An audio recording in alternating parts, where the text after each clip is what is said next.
Di permukaan delta yang subur ini, sebuah kota telah bangkit, runtuh, dan lahir kembali selama lebih dari 2000 tahun. Ia adalah palimpsest sejarah.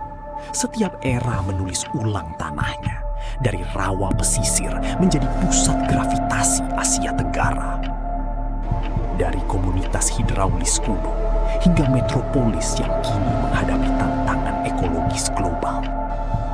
Inilah kisah Jakarta selama 2000 tahun. Jejak peradaban di tanah ini dimulai dari kebudayaan bumi 200 tahun sebelum Masehi. Abad kelima, Raja Purnawarman dari Tarumanagara meninggalkan prasasti tak terbantahkan. Dalam 21 hari, 6.122 busur panjang, Sungai Komati dan Candrabaga tercipta untuk memitigasi banjir dan mengairi sawah. Transformasi geografis pertama Jakarta.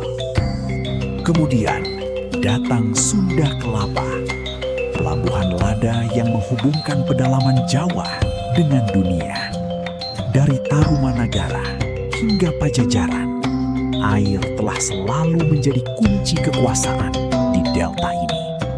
Abad ke-16, 3 kekuatan bertemu: Hindu-Sunda, Islam, dan Eropa.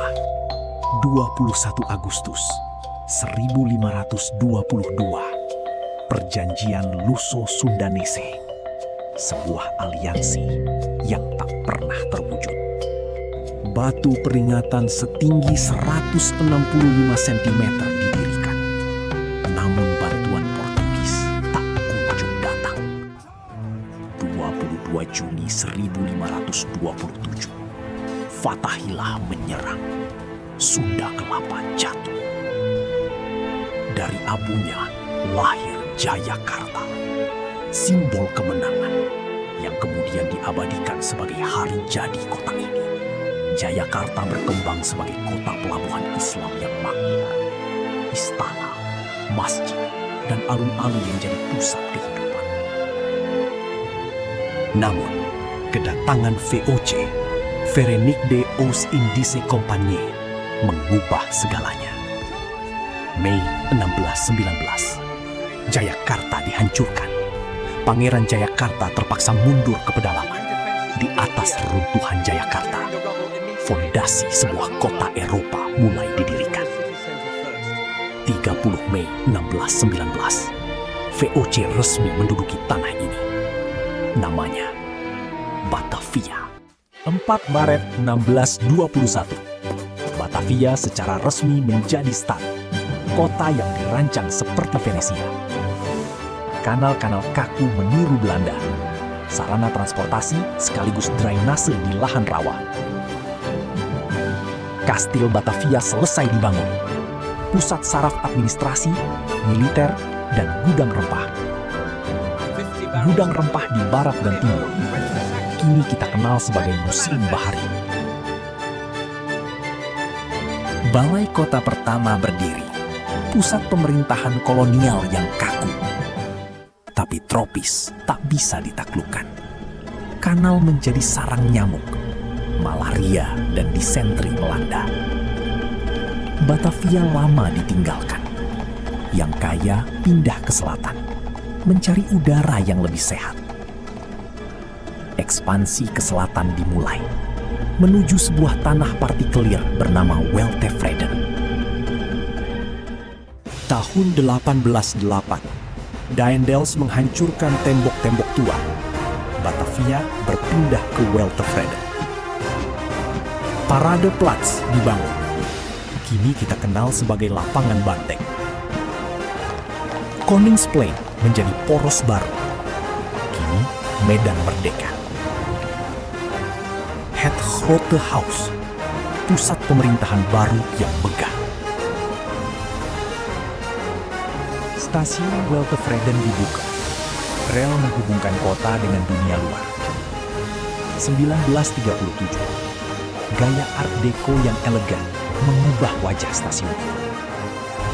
1 April 1905, Batavia menjadi Gemeente, kota modern dengan listrik, telepon, dan transportasi. Populasi meledak dari 47.000 menjadi 435.000 jiwa. Tapi kedamaian kolonial segera berakhir. Perang datang. Maret 1942, tentara Jepang tiba. 3 abad kekuasaan Belanda berakhir. 8 Desember 1942, Batavia menjadi Jakarta. Fungsi kota dialihkan untuk perang. Tanjung Priok hancur. Pelabuhan sipil menjadi pangkalan militer. Di balik penderitaan, ruang baru terbuka. Para nasionalis mempersiapkan kemerdekaan. 17 Agustus 1945, Soekarno dan Hatta membacakan proklamasi. Indonesia merdeka. Jakarta ditetapkan sebagai ibu kota. Nama Batavia dihapus dari dokumen resmi. Pengakuan kedaulatan 1949. Jakarta kini harus membuktikan dirinya sebagai mercusuar bangsa baru. Soekarno punya ambisi. Monas dimulai tahun 1961. Simbol kebanggaan nasional. 132 meter tingginya. Lidah api berlapis emas melambangkan semangat yang tak kunjung padam. Di bekas benteng kolonial, Masjid Istiqlal dibangun. Arsiteknya seorang Kristen Protestan. Pernyataan politik tentang toleransi. Gelora Bung Karno.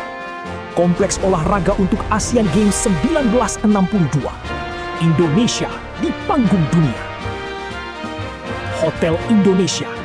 Tunggu selamat datang. Pintu gerbang bagi dunia internasional.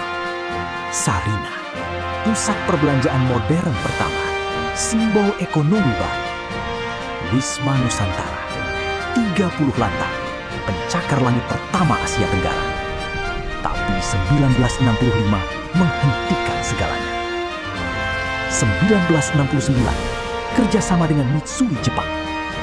2 Desember 1972, gedung ini diresmikan. Jakarta kini punya wajah baru. Kota yang berani bermimpi setinggi langit. 1966, Ali Sadikin menjabat. Kondisi Jakarta kumuh. Infrastruktur tertinggal. Rencana Induk Jakarta 1965-85. Panduan sistematis pembangunan kota modern. Jalan Sudirman dan Tamrin dilebarkan. Jaringan tol dan layang menghubungkan penjuru. Bus kota modern. Becak dihapus dari jalur utama. Tim sebagai pusat kebudayaan. Berdasarkan Undang-Undang Nomor 2 Tahun 1961, Jakarta resmi menjadi daerah khusus ibu kota. Dari 1950 hingga 80, populasi meledak. Jakarta menjadi pusat pemerintahan dan ekonomi nasional secara absolut. Pembangunan fisik Orde Baru membawa konsekuensi. Beton menutup lahan resapan. Februari 2007, banjir terdahsyat di Jakarta. 80 korban jiwa, kerugian 8 triliun rupiah. Normalisasi sungai, kolam retensi, waduk. Tapi ancaman tetap eksistensial. 2006, perjanjian dijanjikan. Jakarta akhirnya akan punya MRT. 10 Oktober 2013, groundbreaking fase 1. Lebak Bulus menuju Bundaran HI. 24 Maret 2019, MRT Jakarta diresmikan. Dari Delta Rawa Pesisir hingga metropolis global, Jakarta terus menulis ulang dirinya. Air selalu menjadi kisahnya. Dari Gomati kuno, Kanal Belanda, hingga terowongan MRT bawah tanah. Jakarta bukan hanya kota. Ia adalah perjuangan manusia menaklukkan geografis dan menemukan identitas.